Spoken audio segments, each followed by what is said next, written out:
ಇದು ನ್ಯೂಸ್ ಫಸ್ಟ್ಗೆ ಸ್ಪಷ್ಟನೆ ನೀಡಲಿಕ್ಕೆ ರಮೇಶ್ ಜಾರಕಿಹೊಳಿ ಅವರೇ ನಮ್ಮ ಜೊತೆ ಇದ್ದಾರೆ, ಅವ್ರನ್ನ ಮಾತಾಡಿಸ್ತೀನಿ. ರಮೇಶ್ ಜಾರಕಿಹೊಳಿ ಅವರೇ, ಇವತ್ತು ಸಂಜೆಯಿಂದ ವಿಡಿಯೋ ಹರಿದಾಡ್ತಾ ಇದೆ. ಇದರ ವಿಚಾರಕ್ಕೆ ಸಂಬಂಧಪಟ್ಟಂಗೆ ಒಂದು ದೂರು ಕೂಡ ದಾಖಲಾಗಿದೆ. ನಿಮ್ಮ ಫಸ್ಟ್ ರಿಯಾಕ್ಷನ್ ಹೇಳೋದಾದ್ರೆ? ನೋಡಿ ಸ್ವಾಮಿ, ಈಗಾಗಲೇ ಕೆಲವೊಂದು ಮಾಧ್ಯಮಕ್ಕೆ ಹೇಳಿದ್ದೀನಿ, ಅದೇ ಪುನಃ ನನಗೆ ಸಿ ಡಿ ಬಗ್ಗೆ ಗೊತ್ತಿಲ್ಲ, ಯಾವ ಯುವತಿ ಬಗ್ಗೆ ಗೊತ್ತಿಲ್ಲ. ದಯವಿಟ್ಟು ನಾವು ದೊಡ್ಡ ಎಂಪೈರ್, ರಾಜಕೀಯ ಬೇರೆ, ನಮ್ಮ ಕುಟುಂಬದ ಎಂಪೈರ್ ಇದೆ. ಇದು ನಾ ಅದ್ರ ಬಗ್ಗೆ ನನಗೆ ಶಾಕ್ ಇದೆ. ಅದೆಲ್ಲ ತನಿಖೆ ಆಗಲಿ, ತಪ್ಪಿಸಿ ಏನು ಕ್ರಮ ತಗೋದು ನಾವು ಅದಕ್ಕೆ ರೆಡಿದ್ದೇನೆ. ಈಗ ನಾನು ಮುಖ್ಯಮಂತ್ರಿ ಟೆಲ್ ಮುಖಾಂತರ ದಿಲ್ಲಿಗೆ ಹೊಂಟ್ರಿ ನಾನು. ಅಲ್ಲ, ಈಗ ಆಲ್ರೆಡಿ ನೀವು ಮುಖ್ಯಮಂತ್ರಿಗಳ ಹತ್ರ ಮಾತಾಡಿದ್ರ, ಏನು ಹೇಳಿದ್ರು ಮುಖ್ಯಮಂತ್ರಿ? ಈಗ ಮಾತಾಡ್ತೀನಿ ನಾನು, ಈಗ ಬಂದಿಲ್ಲ, ನನಗೆ ಗೊತ್ತಿಲ್ಲ. ಈಗ ಆಗಿ ಎಷ್ಟು ಗಂಟೆಗೆ ಸ್ಟಾರ್ಟ್ ಆದ ಗೊತ್ತಿಲ್ಲ. ನನಗೆ ಫೋನ್ ಮುಖಾಂತರ ತಕ್ಷಣ ನನಗೆ ಗೊತ್ತಾದ ಬೆಂಗಳೂರು ಬಂದೀನಿ, ಮುಖ್ಯಮಂತ್ರಿ ಮಾತಾಡ್ತೀನಿ, ನೇರ ಡೆಲ್ಲಿಗೆ ಹೊರಟ್ತೀನಿ ನಾನು.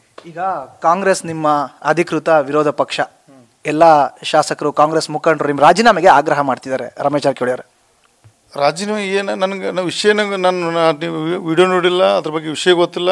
ನಾನು ಸ್ಟಡಿ ನಮ್ಮ ಅಡ್ವೊಕೇಟ್ ಜೊ ಮಾತಾಡ್ತೀನಿ, ನೋಡೋಣ ಅದಕ್ಕೆ ಏನು ಸಂಬಂಧ, ಅದಕ್ಕೆ ಏನು ತಪ್ಪು ಮಾಡಿದ್ರೆ ನಮ್ಗೆ ಅಂತ ಸ್ಟಡಿ ಮಾಡ್ತೀನಿ. ನಾನು ವಕೀಲ ಮುಖಾಂತರ ಮಾತಾಡ್ಕೊಂಡು ಮುಂದೆ ಹೇಳ್ತೀನಿ. ಇದೆಲ್ಲ ನೋಡಿದ್ರೆ ಕಳೆದ ಬಾರಿ ಚುನಾವಣೆಯಲ್ಲಿ 19ರಲ್ಲಿ ನನ್ನ ಬೈ ಎಲೆಕ್ಷನ್ದಲ್ಲಿ ಇಂಥದ್ದು ಷಡ್ಯಂತ್ರ ಮಾಡಿದ್ರು, ಅವಾಗ ಜನತೆ ಉತ್ತರ ಕೊಟ್ಟರು. ಈಗ ಪಾರ್ಲಿಮೆಂಟ್ ಎಲೆಕ್ಷನ್ ಬೈ ಎಲೆಕ್ಷನ್ ಬಂದರೆ ಮತ್ತೆ ಷಡ್ಯಂತ್ರ ಮಾಡಿದೆ. ಎಲ್ಲ ರಾಜಕೀಯ ಗಿಮಿಕ್ಸ್ ಇದು, ಎಲ್ಲ ಟೋಟಲ್ ಫೇಕ್ ವಿಡಿಯೋ ಇರ್ತದೆ. ಅದು ತನಿಖೆ ಆಗಲಿ. ಈಗ ಸಮ್ಮಿಶ್ರ ಸರ್ಕಾರವನ್ನು ಕೆಡವಿ ಅಧಿಕಾರಕ್ಕೆ ಬಿಜೆಪಿಯನ್ನು ತಂದಂಥ ಕೀರ್ತಿ ಸಂಪೂರ್ಣವಾಗಿ ರಮೇಶ್ ಜಾರಕಿಹೊಳಿ ಅವ್ರಿಗಿದೆ. ಅದಕ್ಕೋಸ್ಕರನೇ ಅವ್ರ ವಿರುದ್ಧ ಷಡ್ಯಂತ್ರ ಆಗ್ತಾ ಇದೆ. ಹಾಗೆ ಈಗ ಅದ್ರ ಬಗ್ಗೆ ಮಾತಾಡಬೇಡ. ಈಗ ನನ್ನ ಮೇಲೆ ಅಪವಾದ ಬಂದಿದೆ, ತನಿಖೆ ಆಗಲಿ. ಸುಮ್ಮನೆ ನನ್ನ ಮೇಲೆ ಬಂದ ಬೇರೆ ಮಾಡೋದು ತಪ್ಪಾಗುತ್ತದೆ. ತನಿಖೆ ಆಗಲಿ. ಈಗ ಮುಖ್ಯಮಂತ್ರಿಗೆ ಮನವಿ ಮಾಡ್ಕೊಂಡೆ ನಾನು, ತನಿಖೆ ಆಗಲಿ, ನೋಡೋಣ. ಅದು ಕಂಪ್ಲೇಂಟ್ ಏನಾಗೈತಿ ನನಗೆ ಗೊತ್ತಿಲ್ಲ, ನೋಡ್ತೀನಿ ನಾನು. ನನ್ನ ಕಡೆ 2 ಪ್ರಶ್ನೆ ಸರ್. 2017ರ ವಿಡಿಯೋ ಇದು ಅಂತ ಹೇಳ್ತಾ ಇದ್ದಾರೆ, ನಿಜಾನಾ, ಹೌದಾ? ನನಗೆ ಗೊತ್ತೇ ಇಲ್ಲ, ನನಗೆ ವಿಡಿಯೋ ಬಗ್ಗೆ ಗೊತ್ತೇ ಇಲ್ಲ. ಇವತ್ತು ನೀವು ಟಿ ವಿ ರಿಲೀಸ್ ಆಗೋಕೆ ಗೊತ್ತಾಗ ತಕ್ಷಣ ನಿಮ್ಮ ಮುಂದೆ ಬಂದೆ ನಾನು. ಈಗ ಜಾರಕಿಹೊಳಿ ಕುಟುಂಬ ಬಹಳ ದೊಡ್ಡ ಕುಟುಂಬ, ನಿಮ್ಮ ಸಹೋದರರ ಹತ್ರ ಏನಾದ್ರು ಮಾತಾಡಿದ್ರೆ ಇದ್ರ ಬಗ್ಗೆ? ಇಲ್ಲ, ಇದು ಏನು ಮಾತಾಡ, ನಾನು ಇಂಥ ಏನು ವಿಷಯ ಮಾತು ನಂಗೆ ಅರ್ಥ ಆಗೋತಿದ್ದು. ನಾನು ವಿಚಿತ್ರ, ನನಗೆ ನಾನು ಟೆನ್ಷನ್ನೇ ಇಲ್ಲ. ನಾನು ತಪ್ಪು ಮಾಡಿಲ್ಲ. ನಾನು ಪಾಪ ಯಾರಿಗೆ ಯುವತಿಗೆ ನಂಗೆ ಗೊತ್ತಿಲ್ಲ, ನೋಡಿಲ್ಲ. ಅದು ದೇವ್ರ ಅವ್ರಿಗೆ ಯಾರು ನನ್ನ ಬಗ್ಗೆ ಕೆಟ್ಟ ಬೀಜ ಅವ್ರು ದೇವ್ರು ಒಳ್ಳೆ ಮಾಡಲಿ. ನಾನು ತನಿಖೆ ಆಗಲಿ.